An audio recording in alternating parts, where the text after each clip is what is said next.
Hey, Levi here at Mopar 2024. We're out here with my 67 Barracuda slowback at the autocross. Can't wait to see what this Barracuda will do, especially with our new Street Connection suspension.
All right, we'd like to thank you for purchasing your Street Connection A-Body Mopar suspension kit. Today we're going to show you how to install the rear crossmember and the rear upper spring mounting bolts. Your Street Connection A-Body rear suspension kit will come with these parts. You're going to have the rear upper spring mount crossmember, which spans the distance between the two frame rails.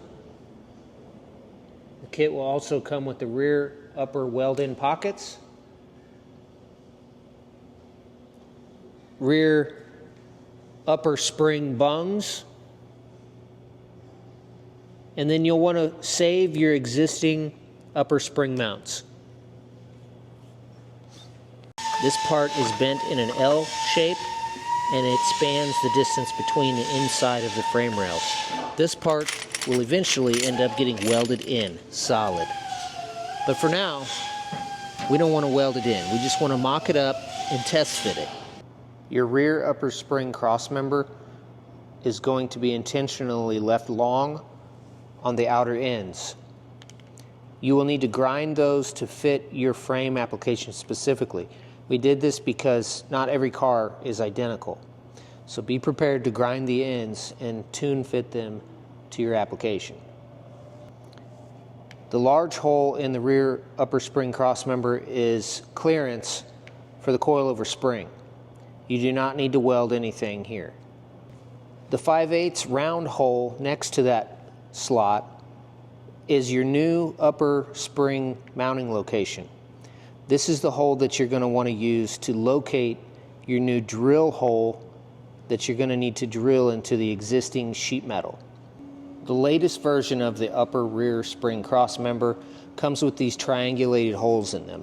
These are for 68 and newer gas tank mounts. 67 Barracuda will not make use of these, so you do not need those for 67 Barracuda. Hi, my name is Carter with HammerFab. Today I'm going to be showing you how to install your rear upper spring mount crossmember and your A-Body Mopar. You may notice this big slot that we cut out here, and cut that out because that is a typical rust area in these A-Bodies. They also had bumps on here that would keep the rear upper spring mount crossmember from sitting flush against this. So we decided to just remove this whole piece because the crossmember will cover it all and it'll stiffen this whole area. The rear upper spring mount crossmember will end up getting plug welded to both sides of this. This is what the cutout will look like from the top side. You will want to cut the edges of this notch a ½ inch inwards from the factory strut mount pockets. When cutting this notch, cut all the way back to the vertical flange as you see here, but do not cut through it as you will plug weld the crossmember to this flange. These are the original gas tank strap mounting holes, which come already on the new rear upper spring mount crossmember, so these will not be used. However, the new crossmember will have holes right there for them. So right here we have the original shock mount placement, and we'll be moving this out to a wider track where a hole will be drilled here and a new bung will be placed. The original function of the shock mount right here will be getting changed because this car was originally leaf spring, so it didn't hold the weight of the car, which is why we have this large bung in the hole supporting crossmember, because this will now support the whole weight of the vehicle. So it is very crucial that you get this bung welded in solidly and in correct placement. So this is the rear upper spring mount crossmember, and this will be going in here to help support the entire weight of the car.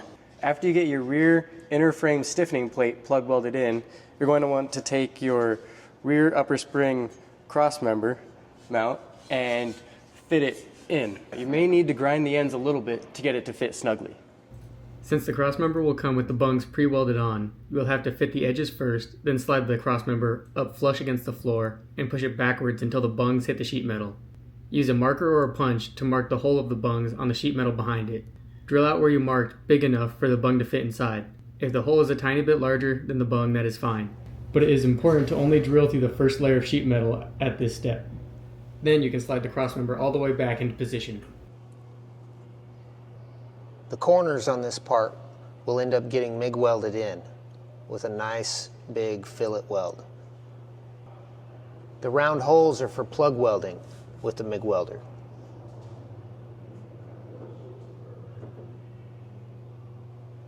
You can see the triangle holes for the new gas tank mounting straps, and the large rectangle hole in the center is for your fuel pump access door if you're running EFI fuel tank. Here, I'll be using a center punch to punch the holes that we have marked so that when we use the drill bit, we can start it really easy. Now I'll be drilling out the holes with a 1/8 inch drill bit to use some self-tapper screws to hold it in place temporarily.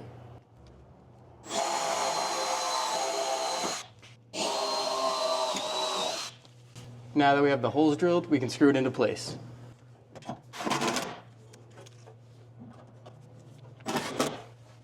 Once you have this in place, with the bungs welded on here, you can just run the drill bit straight through and punch a hole through the sheet metal on the other side.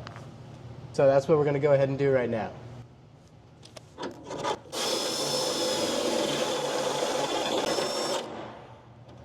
Alright, so here we're just checking the fit of the stock shock mounts, and they appear to fit perfectly.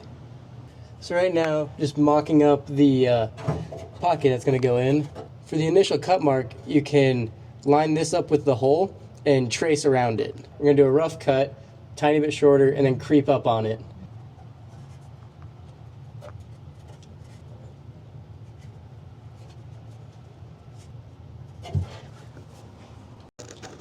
So those are just rough marks that we put down, and we're going to cut on the inside of them so that we make sure not to cut too far, and then we can work our way from that to the final product.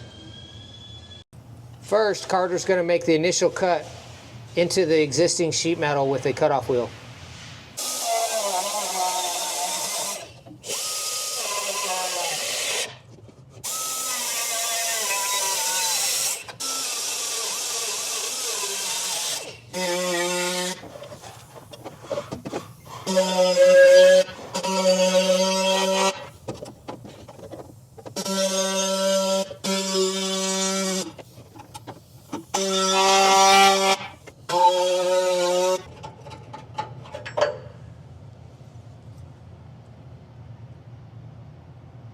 Now that the hole has been rough cut, we are going to check the pocket to see what we need to do to get it to fit.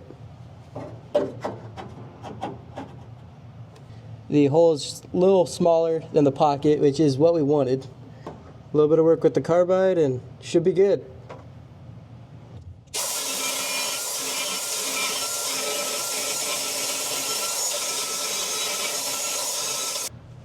Now that we've got it all the way flush against the bung, we need to trim the sides of the pocket.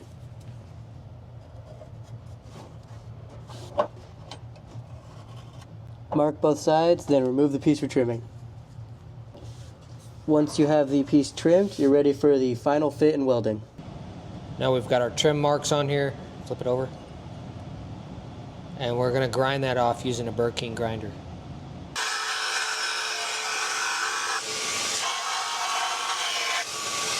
Now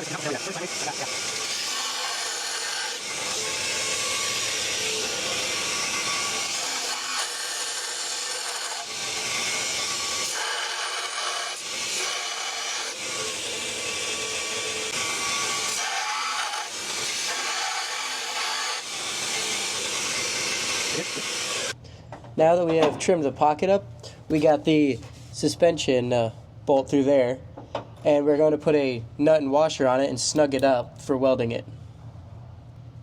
You can either get some help from someone under the car, or you can reach through the gas hole that we cut.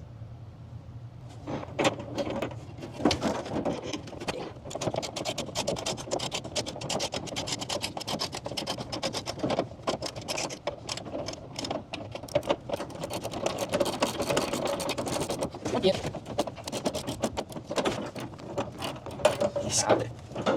Now that the pocket is squared up and snug, we're ready for some welding.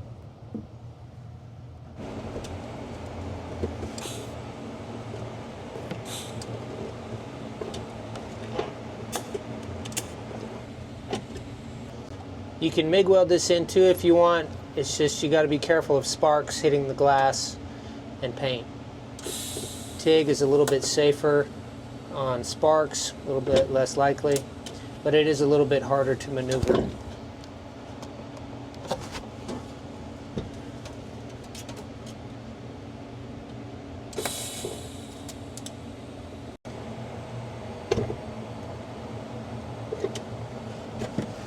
Alright, so we got 3 sides of this pocket welded in, and this is a fastback car. So the fastbacks have this brace where the notchbacks do not. And this is the first fastback that we've done, so we're just figuring this one out. But basically what we've decided to do is take a little notch out of this brace so that we can more easily access the top of the pocket so we can fully weld it in. Go ahead and lay out a line on there and then we'll trim that.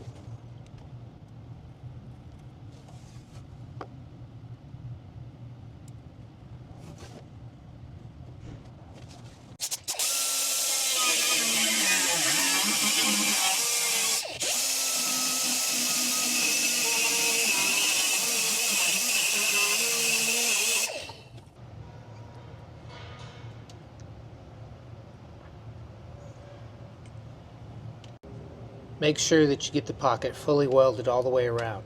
This is going to add a lot of strength to your spring. This is now the part that's going to be holding up the whole weight of the car, so you want to make sure you get it welded really good and solid. From here, it's up to you if you want to grind down the welds to finish them out. We're going to do that on this one. Now that the spring pockets are done, on this bottom side here we're going to use the MIG welder, because you don't have to worry about sparks on the glass or the paint or jumping around in the interior. And it is designed with these plug weld holes for MIG welding.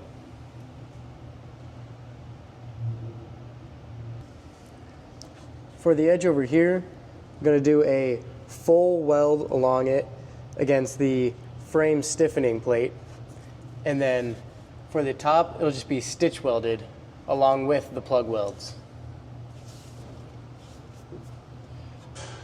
For this section, you can see there's a little bit of play, so it needs to be screwed together when you plug weld it to make sure there's no gap.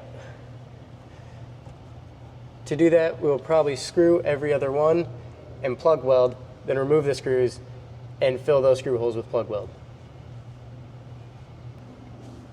Once we are done welding in this rear cross member, we will put in the cross member that goes across the top for the rear sway bar, and it'll get plug welded on to these rails and along this front. That will be in a separate instruction video. After you get your rear upper spring mounting plate fully fit, you can clamp it in place and begin welding. We recommend using a MIG welder on the plug weld holes and around the edges.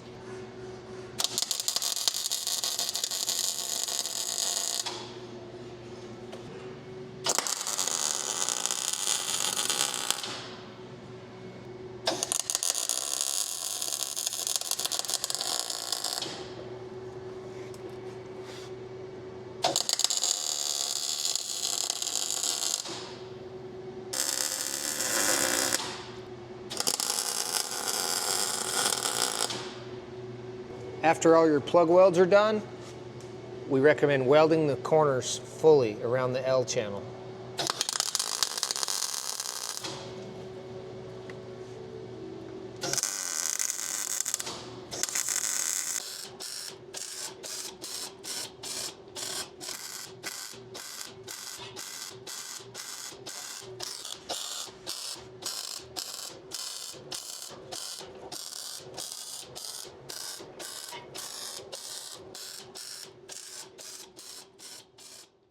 I'm going to show you how to cap off your fuel access door in your A-Body Mopar.